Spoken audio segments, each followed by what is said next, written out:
Hi everybody, it's Honest John again. Now we talk a lot about our rights in this country. What we don't talk about is the responsibilities that came with them.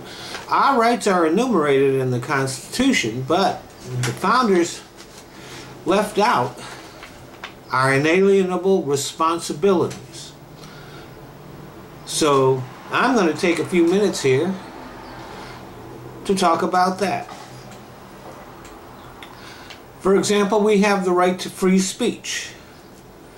And that carries with it the responsibility to not blurt out every stupid thing that crosses our minds, to think about what we say, to weigh and measure our words,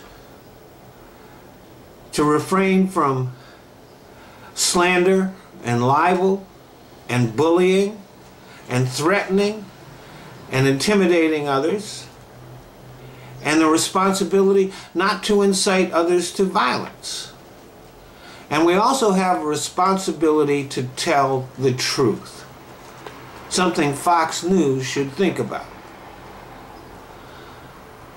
We have the right to own a gun, and that carries with it the right to learn how to operate it safely, to store it safely, and since at least once a week a child gets a hold of a gun and harms either himself or someone else, it's pretty clear that a lot of gun owners don't take that responsibility very seriously. We have the responsibility not to use that gun to threaten or intimidate others, something the open carry crowd needs to think about. Along with the right to own a gun, of course, comes the right to manufacture and sell guns.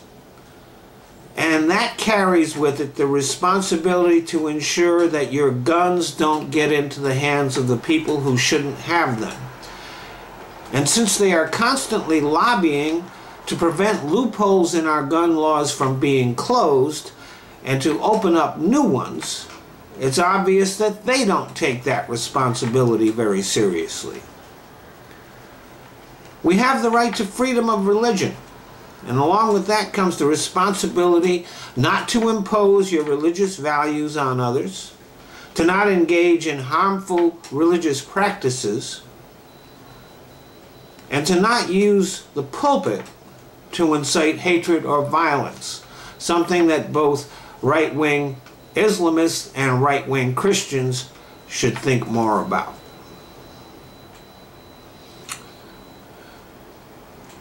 But you know, people can abuse those rights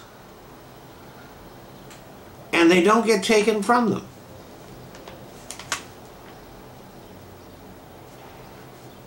But the question still stands. How often do you think about your rights, and how often do you think about your responsibilities? Thanks for listening.